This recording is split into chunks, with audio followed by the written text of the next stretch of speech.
Welcome all you lads and lasses, fa la la la la la la la la, to the fat guy wearing glasses. No, we're not going to do that. Welcome to Dad's Den of Pop Culture.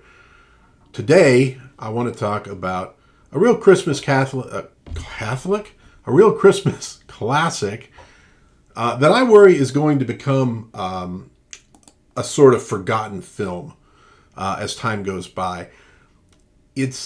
It's more explicitly pointed towards children than a lot of classic Christmas movies like Miracle on 34th Street, It's a Wonderful Life, White Christmas, things like that, which are more aimed at an adult audience anyways. And it's also about 90 years old. So, it became sort of a family tradition. Maybe in the 50s and 60s, I know there were stations in New York that would play it right after the Macy's Thanksgiving Day Parade. So it sort of helped kick off the Christmas season. And that became like a yearly tradition for a lot of kids.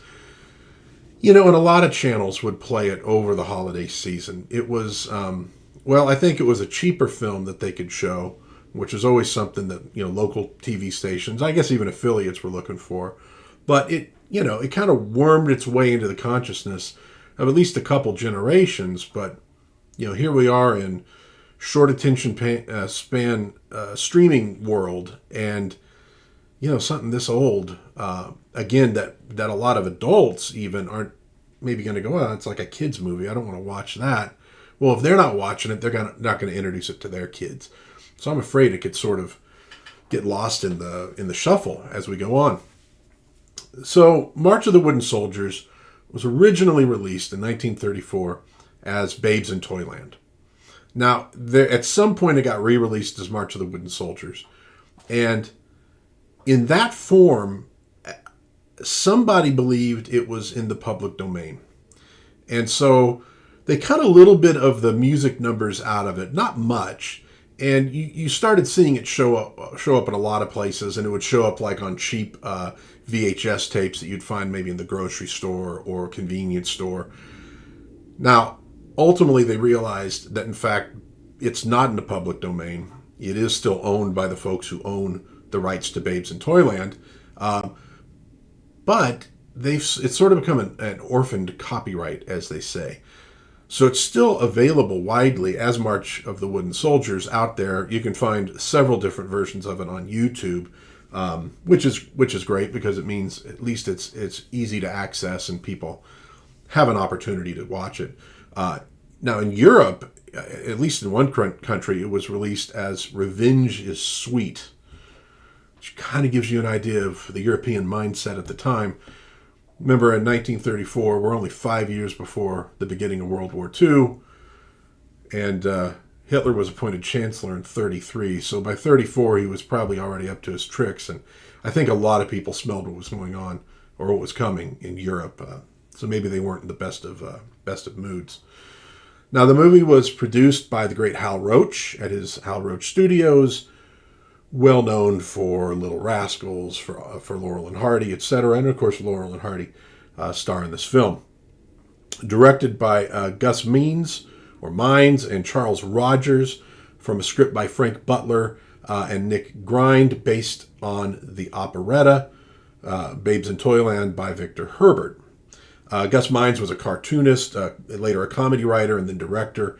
He's best known for directing Our Gang shorts. And he sadly had a pretty sad end to his life. Charlie Rogers was an English actor and director who often worked with Stan and Ollie. I believe maybe he was a friend. Frank Butler, nominated for an Oscar for Road to Morocco and Wake Island, and that was in the same year. Road to Morocco is a great flick, and I don't know that I've watched Wake Island, and I probably need to. Nick Grind wrote a whole lot of movies, a lot of short stories, articles, and columns about the movie business. So we got some real seasoned pros who were producing this kids movie. Of course, it stars Laurel and Hardy, maybe if not the two greatest film comedians ever. They're right up there in the pantheon.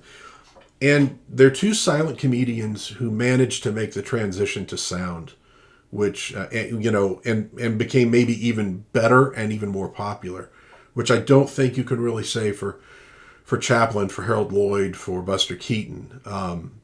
Awesome in silence.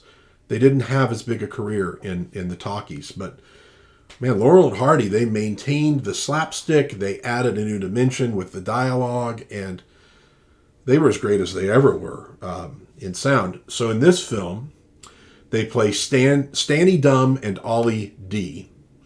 And really, they're just playing their normal comic characters in the film.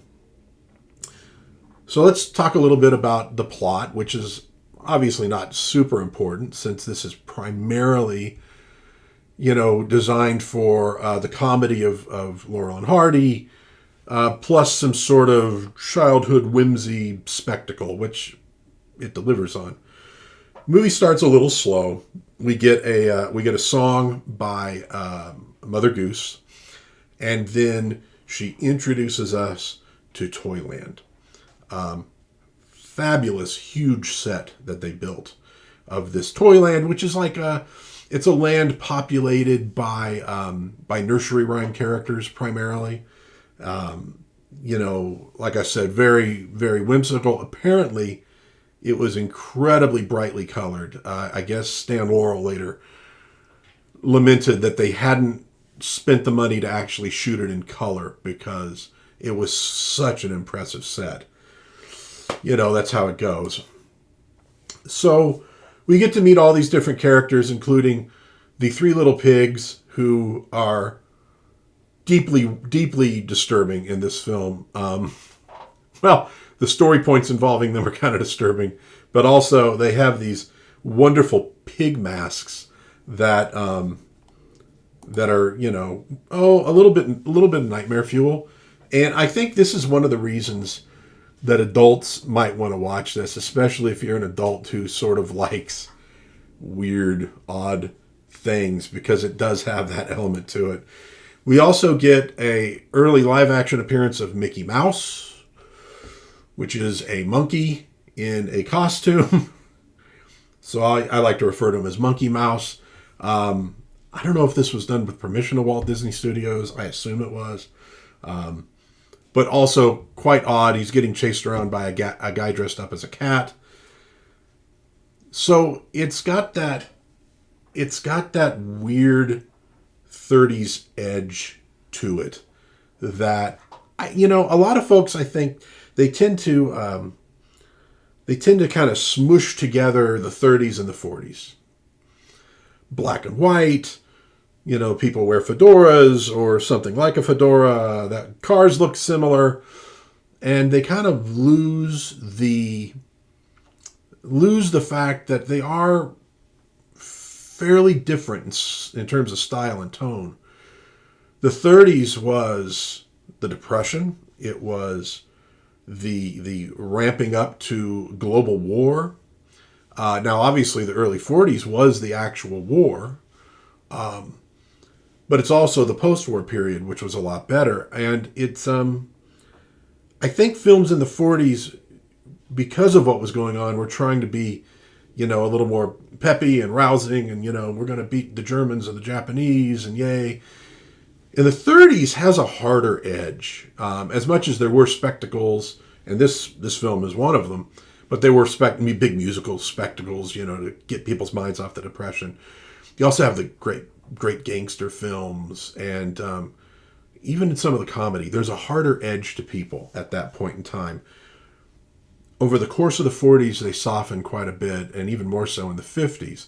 So 30s cinema is kind of a special little thing that you should really look into. It's got its own vibe. It's not just the 40s, but earlier. You also get some really wonderfully weird cartoons, like from the Max Fleischer Studios. It's a certain vibe that carries through into this film, a sort of odd feel to things. Okay, so as we're touring Toyland, we're going to meet Stan and we're going to meet Ollie, or Stanny and Ollie. They live in the home of the old lady who lives in a shoe as boarders. In this one, she's Mother Peep. And so her daughter, obviously, is Bo Peep, who has a tendency to lose her sheep. Bo Peep is in love with Tom Tom, the piper's son, and she is pursued by the wicked Silas Barnaby. Really well done role here. Barnaby, he's based on the crooked man who had a crooked walk and lived in a crooked house. He owns the mortgage to the Peep shoe. And he's going to call in the mortgage if Bo Peep does not agree to marry him. So that's the initial problem that has to be solved in the film. Well, of course, Stanley and Ollie want to do something about that. Bo Peep is quite distraught, not only from that, but also the fact that she's lost her sheep once again, and she's comforted by Tom Tom. And here we get one of the songs. It's very well sung by the two leads, but it's an operetta. It's that kind of music, which probably won't translate well to modern people. It's just not this. It's not even the style of music that people got used to in the 40s when things started getting more jazzed up. And that could be a sticking point for some people. But look, the songs don't last forever. And again, they're not badly done and they're not badly written. They're just maybe not what people are quite used to in a movie like this. So Stanley and Ollie work for the toy maker, who's kind of a grumpy guy. And, Ollie is convinced he can get the money from the toy maker to help pay off the mortgage because they're just like this. And that's really not the case. The two of them, of course, are kind of bumbling idiots, and the toy maker's not real happy that he has them around. So who shows up but Santa Claus? So, hey, this is definitely a Christmas movie. We do at least get Santa Claus showing up in it, which is more than we can say for Die Hard. Santa shows up for an order of wooden soldiers.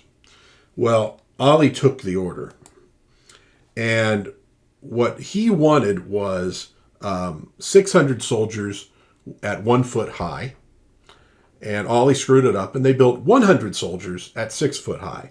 And these are mechanical soldiers, so you can wind them up, and they will walk around and stuff. Well, of course, Santa, he's kind of laughing about it. He's fine, but the toy maker is extremely PO'd at what those two have done, and so he fires them. So they're not going to get any help from the toy maker on paying off that mortgage. So they ultimately shift to a different scheme where they're going to sneak into Barnaby's house and I believe tear up the mortgage or something. So here we get one of many comedy routines from the two. And if you're into Laurel and Hardy, you're gonna enjoy it. I won't say this is the best Oliver Hardy Stan Laurel movie that's ever been done. Some of the short subjects are definitely funnier, but they work well in this, and it's the bits are funny. They're good. So they basically sneak Ollie into his house in a giant wrapped up like a giant present, and Stan is pretending to be real nice to Barnaby, and so he gets him in there, and as Stan's leaving, of course, he says goodnight, and he goes, "Good night, Ollie," and Ollie says good night, which gives the whole thing away. So now they're in trouble with the law, in this case, Old King Cole. And so now we get another comedy scene where they get dunked. Well, one of them gets dunked. You can probably imagine who. And they're going to be exiled to Bogeyland. All right, so Bogeyland is where the bogeymen live. And, back then it was always bogey and bogeymen. And when I was growing up, it was always the boogeyman. I don't know.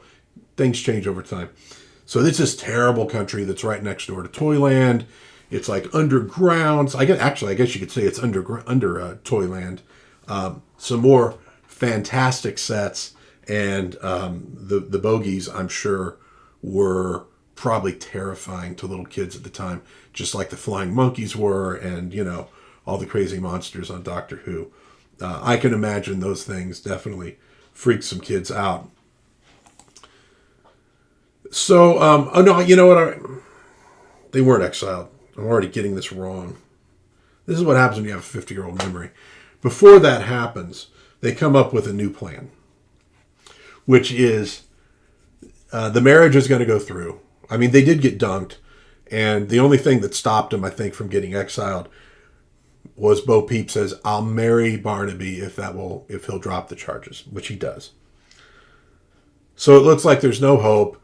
Mother Peep goes to Barnaby to beg for her daughter's life, and he just says, "Yeah, get out." He's a real creep. And we even hear him describe himself as Peep's lover. Oh, chilling. And so they got one last plan. They basically sneak Stan in dressed up in the wedding gown. And so they go through the whole marriage thing, and he agrees to tear up the mortgage, and then they reveal, what's happened, and there's some funny stuff that goes on in there. And now Barnaby is really PO'd. So he decides to get his revenge. Now this is pretty messed up. What he does is he kidnaps one of the three little pigs, and he frames Tom Tom the Piper's son for the kidnapping by putting like a couple articles of his clothing in his house and a pile of sausage. So basically, he makes it appear as though Tom Tom has not only kidnapped this pig, but also killed him and turned him into sausage to eat. It's pretty screwed up. And ultimately, Stan and Ollie figure out that that's a lie. And they find the little Elmer, who was the pig that was kidnapped, in Barnaby's house. And now there's a hue and cry raised to go after Barnaby. And so Barnaby ends up having to run down. He climbs down this well and into Bogeyland because he's already kind of working with them. And so the rest, Stan and all them, follow along because Tom Tom was exiled there for the murder of Elmer. So they decide we got to go get him out, and we got to maybe deal with Barnaby. So as I say, Bogeyland, awesome sets, really wonderful. Here in this image you see Barnaby has found Tom Tom and Bo Peep, who went in to the underworld to get him back. So there's some mythic, elements to it. And they, for some weird reason, decide to sleep. And we get this great scene where, like, the 7 dwarves show up, but they're kind of ghostly at first, and then they're solid. And the Sandman shows up. Again, there's a lot of really cool fantasy elements to this film. And, it's all practical effects. It's all done with costumes and stuff. That's really worth watching. I'd say especially if you are somebody who works in drama for children and you produce, plays and stuff like that. You could probably get all sorts of cool ideas from watching this. So ultimately, they escape from Barnaby, and they're going to make their way, back up to Toyland. And Barnaby now wants his ultimate revenge as they escape, and he whips up the boogeymen, and he's going to invade Toyland. And here's where we get the real spectacle. Massive invasion of Toyland by the evil boogeymen. They're grabbing people and this and that. And the heroes, of course, are fighting back to the best of their ability, but it's not easy. Monkey Mouse is up in a friggin' Zeppelin, like dropping bombs on people. The little pigs are hitting people in the head with weird bladders. And here you see a good image of the boogeymen and why they probably scared the crap out of little kids at the time. So ultimately, Stan and Ollie realize, we got the wooden soldiers. So they go in and they wind all of these wooden soldiers up, one after the other. And we get some cool stop motion of the soldiers on the march, but we also get, I don't know if it was 100 guys, but close to it, actually dressed up as the wooden soldiers. And so they're going around and they're like jabbing the boogeymen in the rear end with their little bayonets on their wooden guns, and just basically tearing through and chasing all of them away. And Stan and Ollie are helping. They have these darts, and like Stan has this wooden sort of a bat, and he hit a dart and it'd flip up and then he'd hit it. And so we see all these shots of these darts hitting these boogeymen right in the rear end.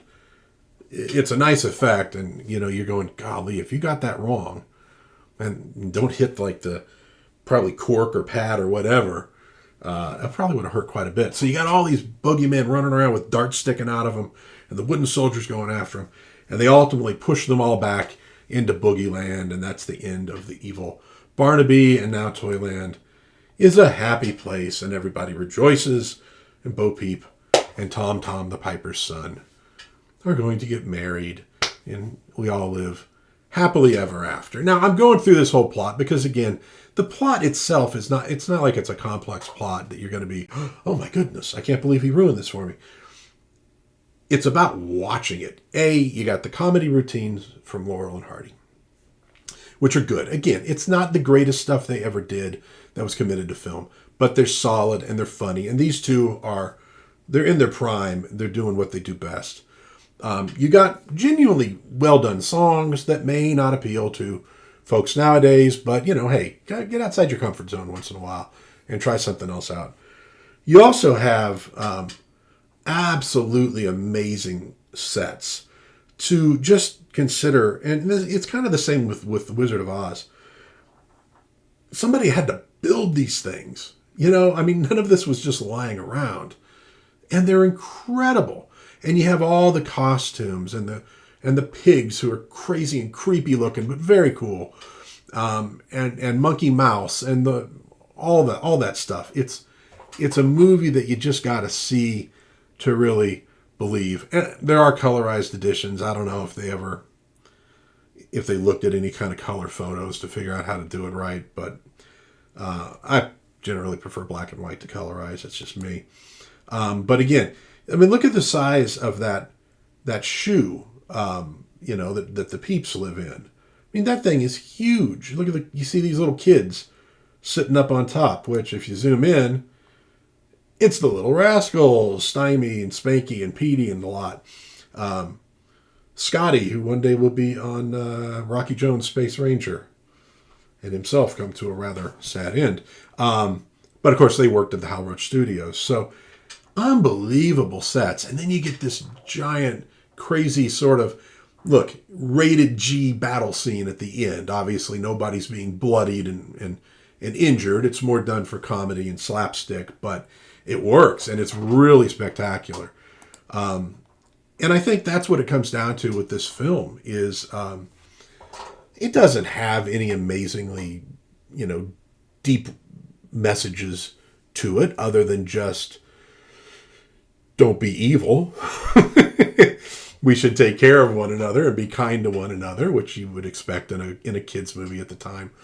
And it's not a complicated plot, but it is well worth watching. It's not a particularly long movie. Put it on for the kids. Hey, Christmas morning, right? You unwrapped all the presents and maybe you're kind of getting breakfast ready. I don't know. You got some pastries or whatever, getting some nice hot coffee, hot cocoa for the kids. And it's that sort of, cooling down period after the excitement of the morning. Jump on YouTube or one of these other services. I'm sure there are others that have it. Put on March of the Wooden Soldiers and let your kids watch something that doesn't have any CGI, something that's very engaging and fun, and maybe they've never seen Laurel and Hardy before. I think that they might enjoy it, and, well, if they don't, they can go play with their toys, and you could sit and enjoy it, but I think it'd be great to keep this movie alive and pass it down to future generations who can enjoy the spectacle and all the work that went into it, and, of course, the great, Laurel and Hardy, who should well be remembered for as long as they live. For as long as anybody lives. They're among the greatest comedians who ever lived and should always be remembered. So that's March of the Wooden Soldiers, a fantastic little film. Don't let it become a forgotten classic. Keep that thing alive. Well, that's all I got for today, 2 days before Christmas. So things are getting exciting in my house and hopefully in yours as well. So I hope God blesses every single one of us in this whole world. I hope we can find some peace and some joy and some happiness amidst all the things that are going on and against all the tragedies that unfortunately happen on a daily basis in people's lives. I hope every one of you is kind to one another, because that helps make the world a better place right from the get-go. And also take some time out and try to have a little bit of fun. Let's enjoy this world, not just focus on all the negativity. In the meantime, I will see you the next time in Dad's Den of Pop Culture. Merry Christmas, Happy Hanukkah, Happy Kwanzaa, Happy everything.